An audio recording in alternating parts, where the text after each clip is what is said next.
Je vais vous inviter à prier. Oui, Seigneur, qu'il est bon ce matin de s'être rappelé dans nos cœurs que tu es ce Dieu d'éternité et que ton nom est l'éternel et que ton amour pour nous est éternel et que pour nous qui venons à toi, Seigneur, et qui t'appartenons, ta bienveillance, ta compassion, ta bonté, ta fidélité sont des choses qui demeurent éternelles pour nous, Seigneur. Et merci aussi de savoir que ta parole est éternelle. Tu vois, les années peuvent passer, mais ta parole reste la même pour nous, révélant la personne que tu es, l'amour que tu as pour chacun d'entre nous, Seigneur, et la volonté que tu as pour chacun d'entre nous. Et c'est vrai que ce matin, nous avons chanté ce cantique, « Terre, écoute ta voix, et nous voulons entendre ta voix ce matin. Alors que tu puisses ouvrir nos cœurs, le cœur de nos enfants, à ce qu'on puisse écouter ta voix, Seigneur, et que ta voix puisse agir dans nos cœurs, que tu puisses te révéler dans nos cœurs, que tu puisses transformer nos cœurs, Seigneur, afin que par ta parole, Seigneur, nous puissions avoir une vie nouvelle, nous puissions marcher en nouveauté de vie, Seigneur, et que par nos vies, Seigneur, nous puissions avoir ce seul désir, celui de te glorifier et de te glorifier toi seul. Et je te demande cela par le nom de ton Fils Jésus-Christ bien-aimé. Amen. Alors, vous vous rappelez certainement que la dernière fois, nous avions médité sur la promesse que Jésus avait faite à ses disciples juste avant son ascension. Et vous vous rappelez que dans le livre des Actes, chapitre 1, verset 8, Jésus-Christ, s'adressant à ses disciples, leur disait « Mais vous recevrez une puissance, le Saint-Esprit survenant sur vous, et vous serez mes témoins à Jérusalem, dans toute la Judée, dans la Samarie et jusqu'aux extrémités de la terre. » Et nous avions vu également comment cette promesse concernant cette puissance s'est accomplie quelques jours plus tard, le jour de la Pentecôte, où en Actes chapitre 2, verset 1, la parole de Dieu nous dit que le jour de la Pentecôte, ils étaient tous ensemble, dans le même lieu. Tout d'un coup, il vint du ciel un bruit comme celui d'un vent impétueux, et il remplit toute la maison où ils étaient assis. Et des langues semblables à des langues de feu leur apparurent séparées les unes des autres, et se posèrent sur chacun d'eux, et ils furent tous remplis du Saint-Esprit. Et nous avions alors compris que la puissance promise par Jésus n'est pas avant tout une puissance spectaculaire. Elle est d'abord cette puissance qui transforme un cœur, qui délivre du péché, qui produit une vie nouvelle et qui rend capable de marcher dans l'obéissance à Dieu, dans une vie entièrement abandonnée au Seigneur. Mais ce matin, je voudrais attirer notre attention sur une vérité qui peut nous surprendre. Avant que les disciples soient remplis du Saint-Esprit, Jésus lui-même l'a été. Surprenant, n'est-ce pas ? La parole de Dieu nous révèle qu'après que Jésus fut baptisé dans l'évangile de Luc au chapitre 4, à partir du verset 1, Jésus, rempli du Saint-Esprit, revint du Jourdain, et il fut conduit par l'Esprit dans le désert, où il fut tenté par le diable pendant 40 jours. Il ne mangea rien durant ces jours-là, et après qu'ils furent écoulés, il eut faim. Et donc, pendant ces 40 jours, Satan n'a eu de cesse de le tenter à plusieurs reprises. Et au verset 13 de ce même chapitre 4 de Luc, après l'avoir tenté de toutes ces manières, le diable s'éloigna de lui jusqu'à un moment favorable. Et ce qui est intéressant de noter aussi, c'est qu'au terme de cet épisode du désert, il est écrit ensuite au verset 14, « Jésus, revêtu de la puissance de l'Esprit, retourna en Galilée, et sa renommée se répandit dans le pays d'alentour. Il enseignait dans les synagogues et il était glorifié par tous. » Avant que les disciples soient remplis du Saint-Esprit, Jésus lui-même l'a été.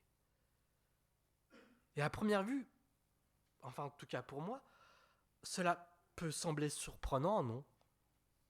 Si Jésus est Dieu, pourquoi aurait-il besoin d'être rempli du Saint-Esprit ? Pourquoi la Bible dit-elle qu'il fut conduit par l'Esprit ? Pourquoi est-il même écrit qu'il fut revêtu de la puissance du Saint-Esprit ? Est-ce que la parole de Dieu ne nous atteste-t-elle pas pleinement de la divinité de Christ ? En Colossiens chapitre 2, verset 9, n'est-il pas écrit « Car lui habite corporellement toute la plénitude de la divinité ?» En Colossiens chapitre 1, verset 15, n'est-il pas écrit « Il est l'image du Dieu invisible, le premier-né de toute la création, car en lui ont été créées toutes les choses qui sont dans les cieux et sur la terre, les visibles et les invisibles, trône, dignité, domination, autorité. Tout a été créé pour lui et par lui.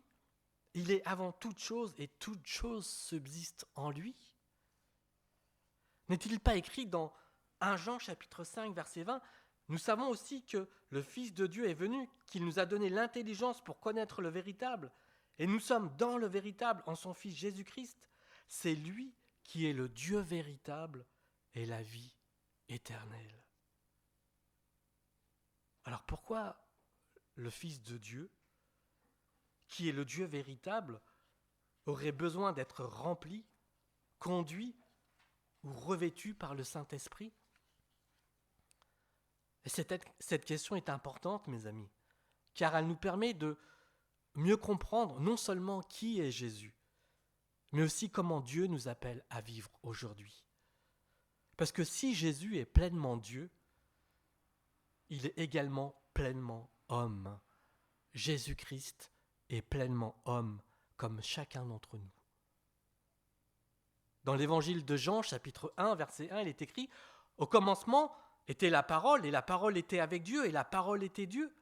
Elle était au commencement avec Dieu. Toutes choses ont été faites par elle, et rien de ce qui a été fait n'était fait sans elle. En elle était la vie, et la vie était la lumière des hommes. » Christ est cette parole. Christ est la vie, Christ est cette vérité. Mais dans le verset 14, il est écrit « Et la parole a été faite chair. » La parole a été faite chair, et elle a habité parmi nous, pleine de grâce et de vérité. En Philippiens chapitre 2, verset 6, la parole de Dieu nous déclare que lui, en parlant de Jésus-Christ, existant en forme de Dieu, n'a point regardé comme une proie arrachée d'être égal avec Dieu, mais il s'est dépouillé lui-même en prenant une forme de serviteur, en devenant semblable aux hommes. Et ayant paru comme un simple homme, il s'est humilié lui-même.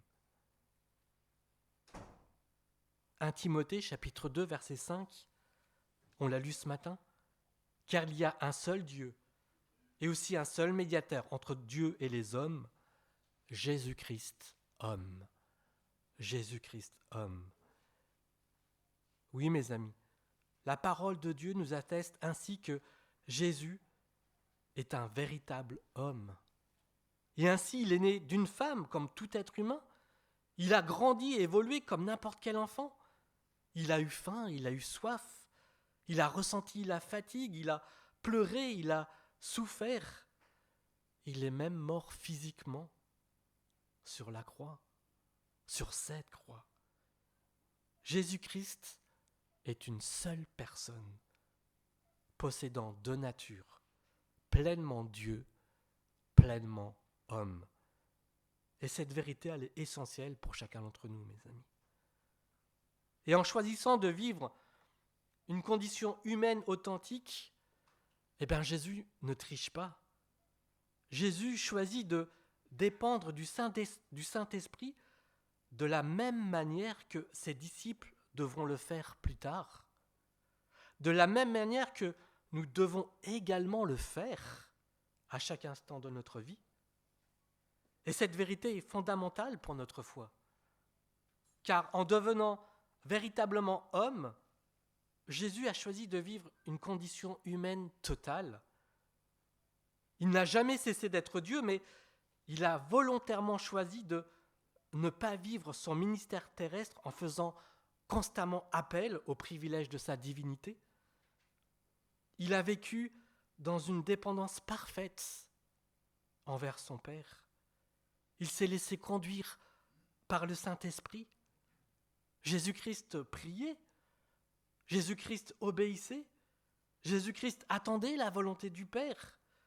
Jésus-Christ marchait dans une entière soumission. Et c'est précisément pour cette raison qu'il fut rempli du Saint-Esprit. Non pas parce qu'il lui manquait quelque chose dans sa divinité, mais parce que dans son humanité, il choisissait de vivre exactement comme l'homme que Dieu avait voulu dès la création. Lorsque Jésus prie, il nous montre comment un homme dépend de son Père. Lorsque Jésus obéit, il nous montre l'obéissance parfaite. Lorsque Jésus est conduit par l'Esprit, il nous montre ce qu'est une vie entièrement soumise à Dieu. Et lorsque Jésus résiste au diable dans ce désert, il nous montre le chemin de la victoire. Il nous montre le chemin de la victoire. Parce qu'il est devenu véritablement homme, Jésus connaît nos combats. Jésus comprend nos faiblesses. Jésus sait ce qu'est la souffrance. Il connaît la fatigue. Il connaît la tentation. Mais il est demeuré parfaitement fidèle. Voilà pourquoi il peut aujourd'hui nous secourir. Il n'est pas un sauveur lointain. Il est un sauveur qui comprend parfaitement ce qu'il est venu sauver. Et c'est également ce qui fait toute la portée de son exemple, n'est-ce pas ? Si Jésus avait vaincu Satan uniquement grâce à sa puissance divine, personne ne pourrait suivre son modèle. Ainsi, dans le livre des Hébreux, chapitre 4, verset 15, il est écrit que nous n'avons pas un souverain sacrificateur qui ne puisse compatir à nos faiblesses. Au contraire, il a été tenté comme nous en toutes choses, sans commettre de péché. Il a été tenté comme nous en toutes choses, sans commettre de péché. Seul un véritable homme pouvait être tenté comme nous et comprendre nos faiblesses. Hébreux chapitre 2, verset 17. Jésus-Christ a dû être rendu semblable en toutes choses à ses frères. Jésus s'est rendu semblable en toutes choses à notre personne. Et lorsque Jésus vient sur la terre, il ne vit pas sa vie d'homme en s'appuyant continuellement sur sa puissance divine. Il choisit volontairement de vivre dans la dépendance de son Père et du Saint-Esprit. Pourquoi ? Parce qu'il veut devenir notre modèle, parce qu'il veut devenir cet exemple parfait pour chacun d'entre nous. S'il avait vaincu Satan uniquement grâce à sa puissance divine, personne ne pourrait suivre son exemple. Nous pourrions lui dire « Mais c'était tellement facile pour toi, tu étais Dieu, tu es Dieu. » Or, c'est exactement ce qu'il ne voulait pas. Il nous montre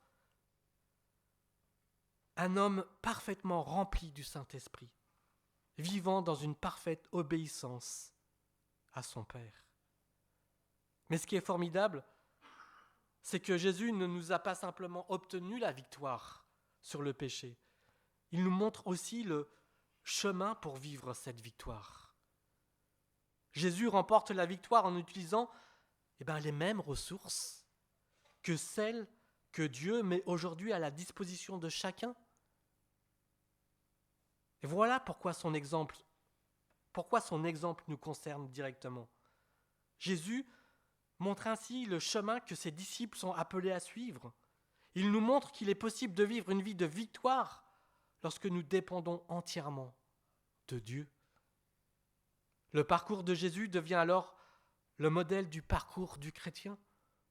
Comme lui, nous recevons le Saint-Esprit lors de notre nouvelle naissance. Comme lui, nous sommes appelés à marcher sous sa direction. Comme lui, nous rencontrerons des temps d'épreuve et de tentation. Et comme lui, Dieu désire nous conduire vers une vie de victoire. Le désert, ce n'est pas un accident, mes amis. Il est important de remarquer que ce n'est pas le diable qui prend l'initiative d'emmener Christ dans le désert. C'est le Saint-Esprit qui conduit Jésus dans le désert. Pourquoi ? Parce que cette épreuve fait partie du plan de Dieu. Il fait partie de la formation du disciple. Ce n'est pas un lieu où Dieu nous abandonne. C'est souvent le lieu où Dieu nous prépare, au contraire. C'est dans le désert que notre foi est éprouvée. C'est dans le désert que notre consécration est révélée. C'est dans le désert que nous apprenons à dépendre davantage du Seigneur. Et c'est précisément là que Dieu nous enseigne à utiliser les armes qu'il met à notre disposition. Lorsque nous lisons le récit de la tentation dans le désert, une chose est frappante, Satan attaque Jésus à plusieurs reprises, et à chaque fois, Jésus répond exactement de la même manière. Il est écrit. Il est écrit. Christ ne discute pas avec le diable. Christ ne cherche pas à raisonner avec lui. Christ refuse les compromis avec Satan. Christ persévère jusqu'à ce que le diable le quitte. Il ne fait pas appel à sa puissance divine pour faire disparaître Satan. Il ne répond pas par ses émotions. Mais Christ, qui est rempli du Saint-Esprit, demeure dans une relation de dépendance envers le Père. Il connaît parfaitement la parole de Dieu et il répond simplement par la parole de Dieu. Il répond simplement par la parole de Dieu. Le Fils de Dieu, qui est lui-même la parole faite chair, choisit de combattre au moyen des Écritures et avec les Écritures. Il nous montre ainsi que la parole, ce n'est pas seulement un livre de doctrine, elle est une arme spirituelle pour chacun d'entre nous. Rappelons-nous que parmi toutes les pièces de l'armure que Dieu nous liste dans le livre des Éphésiens au chapitre 6, une seule est offensive, l'épée de l'esprit qui est la parole de Dieu. Lorsque Satan attaque, la seule réponse du croyant doit être la vérité de Dieu, doit être cette parole. Mais remarquons également une autre chose. Beaucoup de chrétiens connaissent de nombreux versets bibliques, mais beaucoup continuent malgré tout à tomber dans la tentation. Pourquoi ? Parce que connaître la parole n'est pas la même chose que de vivre la parole. Jésus ne récite pas simplement des versets appris par cœur. Il vit une communion permanente avec son Père. Avant d'être tenté, il est rempli du Saint-Esprit. Pendant son séjour dans le désert, Jésus-Christ jeûne. Et on peut en déduire facilement qu'il prie aussi le Père.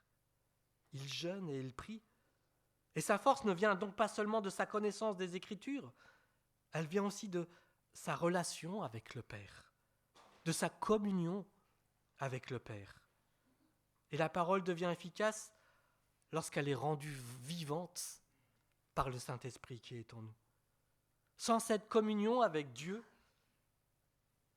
eh bien les versets, la parole de Dieu risque de rester une simple connaissance intellectuelle. Et avec le Saint-Esprit, la parole devient alors une véritable puissance. C'est pourquoi Jésus nous dira dans l'évangile de Jean, chapitre 15, verset 5, « Sans moi, vous ne pouvez rien faire. » Comme le sarment reçoit sa vie du cep, nous recevons notre force de Christ. La victoire ne dépend donc pas uniquement de ce que nous savons, mais de notre relation quotidienne avec le Seigneur. Et nous avons tort de croire que nous pourrons résister aux tentations par notre seule volonté, par nos seules capacités.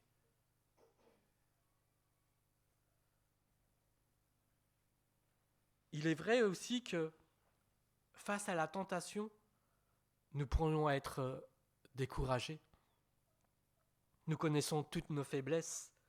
Nous savons combien certaines luttes peuvent être difficiles. Mais la parole de Dieu nous donne une promesse extraordinaire. Nous donne cette promesse extraordinaire. 1 Corinthiens chapitre 10, verset 13. Aucune tentation ne vous est survenue qui n'ait été humaine. Pourquoi ? Dieu est fidèle. Dieu est fidèle et ne permettra pas que vous soyez tentés au-delà de vos forces, mais avec la tentation, il préparera aussi le moyen d'en sortir, afin que vous puissiez la supporter. Quel encouragement, n'est-ce pas ? Quelle promesse ! Dieu ne promet pas que nous serons épargnés par la tentation. On a vu que même son propre fils a été tenté. Mais il promet une chose infiniment plus précieuse, sa fidélité. Sa fidélité. Lorsque la tentation survient, Dieu n'est jamais pris au dépourvu. Il connaît notre combat, il voit notre faiblesse, et avant même que nous soyons confrontés à l'épreuve, il prépare déjà le chemin de la victoire. Il prépare déjà le moyen d'en sortir. Le moyen d'en sortir. Et le moyen d'en sortir dont parle Paul n'est pas une solution miraculeuse qui fera disparaître instantanément toute tentation.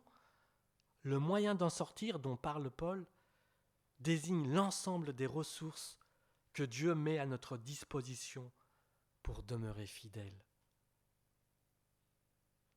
L'ensemble des ressources que Dieu met à notre disposition. Et des ressources, mes amis, nous n'en manquons pas. Nous n'en manquons pas. Et j'en vois 7 que j'aimerais vous partager ce matin. La première, c'est sa parole. Dieu nous donne sa parole. Et c'est la première arme utilisée par Jésus, n'est-ce pas, dans le désert. Le psalmiste déclare dans le psaume 119, verset 11, « Je serre ta parole dans mon cœur afin de ne pas pécher contre toi. Je serre ta parole dans mon cœur afin de ne pas pécher contre toi. » La parole de Dieu, c'est elle qui démasque les mensonges de Satan, n'est-ce pas ? C'est elle qui révèle la volonté de Dieu. C'est elle qui éclaire notre intelligence. C'est elle qui fortifie notre foi. Et chaque fois que nous nourrissons notre cœur des Écritures, nous donnons au Saint-Esprit la matière dont il se sert pour nous rappeler la vérité au moment du combat. Voilà pourquoi il est si important de lire cette parole, de pouvoir la méditer, de pouvoir la mémoriser. La deuxième ressource que Dieu nous met à disposition, c'est la prière.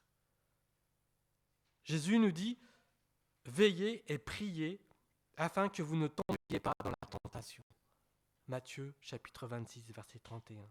« Veillez et priez afin que vous ne tombiez pas dans la tentation. » Il n'est pas écrit « Priez pour ne jamais être tenté ». Il dit « Priez afin de ne pas tomber dans la tentation. » La prière ne supprime pas le combat, mais elle nous donne la force de le traverser. Et chaque fois que nous prions, nous reconnaissons toute notre dépendance envers Dieu. Et en priant, nous puisons nos forces, non pas dans nos propres forces, mais dans les forces que Dieu nous met à disposition. La troisième ressource, c'est que Dieu nous donne son esprit, son Saint-Esprit. Nous ne sommes jamais seuls, mes amis. Le même esprit qui remplissait Jésus habite aussi aujourd'hui dans le cœur de chaque croyant. La parole de Dieu nous dit en Galates 5, verset 16, « Marchez selon l'esprit et vous n'accomplirez pas les désirs de la chair. » Marchez selon l'esprit et vous n'accomplirez pas les désirs de la chair. Le Saint-Esprit révèle à notre cœur, ce qui est contraire à la volonté de Dieu. Elle nous rappelle aussi les paroles du Seigneur et son enseignement. Le Saint-Esprit nous rend capables d'obéir lorsque nos propres forces nous abandonnent. La vie chrétienne, mes amis, c'est pas une vie de de performance, c'est une vie de dépendance totale envers Dieu. La quatrième ressource que Dieu met dans nos vies, c'est qu'il transforme notre manière de penser. Vous savez, la tentation, elle ne commence jamais par un acte, elle commence toujours par une pensée. Elle commence toujours pensée, dans nos têtes, n'est-ce pas?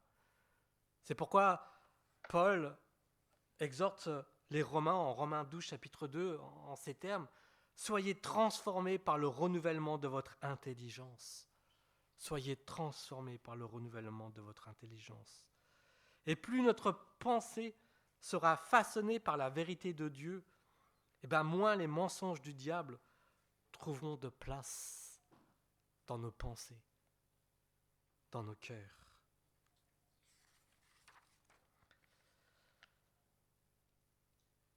La cinquième ressource, c'est que Dieu nous appelle à la vigilance.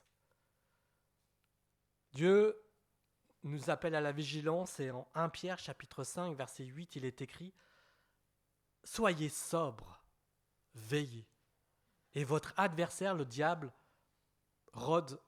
qui rôde comme un lion autour de... » Veillez, Soyez sobres, veillez, votre adversaire le diable rôde comme un lion rugissant. Soyez sobres, soyons maîtres de nos pensées, mes amis. Soyons sobres et veillons. Soyons vigilants. Parce que la plupart des chutes ne commencent pas par une grande catastrophe, elles commencent par un relâchement. Et combien les vacances sont propices, n'est-ce pas, à un relâchement? Elles commencent par un relâchement, par une prière négligée, par une lecture biblique abandonnée, par un compromis accepté, par une vigilance affaiblie. Et le croyant vigilant, mes amis, c'est celui qui apprend à reconnaître les circonstances qui le rendent plus vulnérable dans la tentation. La sixième ressource, c'est que Dieu nous apprend parfois à fuir, tout simplement. Vous savez, notre société admire ceux qui affrontent tous les dangers, mais la Bible nous enseigne parfois exactement l'inverse. Et c'est pour ça que la Bible nous invite, en 1 Corinthiens 6, verset 18, à fuir l'impudicité, à fuir la débauche. En 1 Corinthiens 10, verset 14, à fuir l'idolâtrie. En 2 Timothée, chapitre 2, verset 22, à fuir les passions de la jeunesse et à rechercher la justice, la foi, la charité, la paix avec ceux qui invoquent le Seigneur d'un cœur pur. Fuir les passions de la jeunesse. Et Joseph, c'est vraiment l'un des plus beaux exemples, n'est-ce pas? Face à cette femme, face à la femme de Potiphar, il ne cherche pas à discuter, il s'enfuit. Il s'enfuit. Et la fuite n'est pas un manque de courage, mes amis. Elle est parfois et souvent la plus grande preuve de sagesse. Il existe des combats que Dieu ne nous demande pas de mener. Il nous demande simplement de quitter les lieux et de fuir.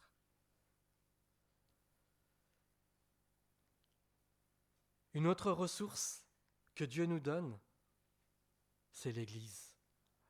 C'est les frères et sœurs en Christ. Nous ne sommes pas seuls à être appelés à combattre, n'est-ce pas? Et nous ne sommes pas appelés à combattre seuls. Mais selon Hébreux, chapitre 13, verset 13, il est écrit « Mais exhortez-vous les uns les autres chaque jour, aussi longtemps qu'on peut dire aujourd'hui. » Pourquoi? Afin qu'aucun de vous ne s'endurcisse par la séduction du péché. Dieu utilise nos frères et nos sœurs pour nous encourager, pour nous reprendre avec amour, pour prier avec nous, pour nous relever lorsque nous tombons. Et c'est vrai que être seul, mes amis, l'isolement, c'est souvent un terrain favorable à la tentation. Et la communion fraternelle est une protection.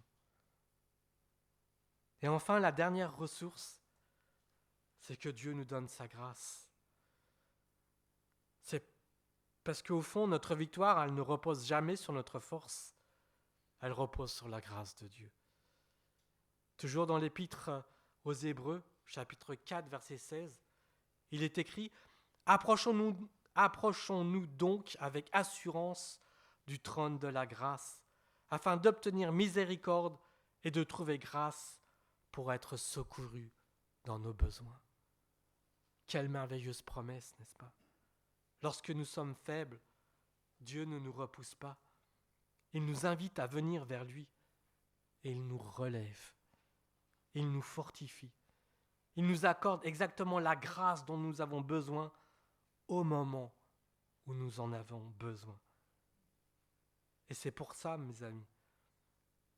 Voilà pourquoi Paul peut dire avec assurance à travers ce verset d'1 Corinthiens 10, 13, Dieu est fidèle.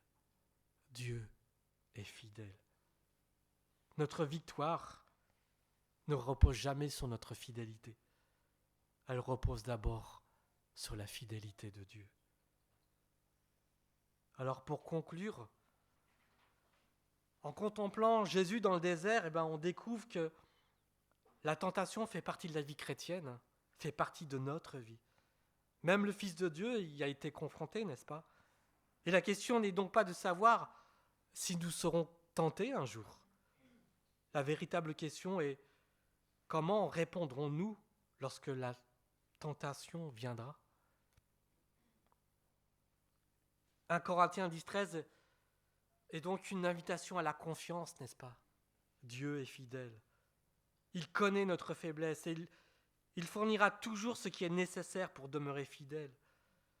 Et cette promesse, elle ne minimise pas le combat spirituel, mais elle affirme que le croyant n'est jamais abandonné à ses seules forces. Dieu prépare toujours un chemin de sortie. Dieu prépare toujours une ressource pour chacun d'entre nous. La question est donc moins « Dieu m'aidera-t-il » que « Suis-je prêt à emprunter la porte qu'il ouvre pour moi, qu'il ouvre devant moi? Suis-je prêt à utiliser les ressources que Dieu met à ma disposition ?» Ainsi, notre responsabilité demeure entière, n'est-ce pas, face à la tentation. La fidélité de Dieu ne supprime jamais notre responsabilité. Certains pensent que Dieu me protégera quoi qu'il arrive, et non, parce que Paul affirme que Dieu nous donne une issue, un moyen d'en sortir. Encore faut-il vouloir l'apprendre. Encore faut-il prendre nos responsabilités, n'est-ce pas? Dieu ne nous demande jamais de jouer avec la tentation, mais il nous appelle à nous en éloigner.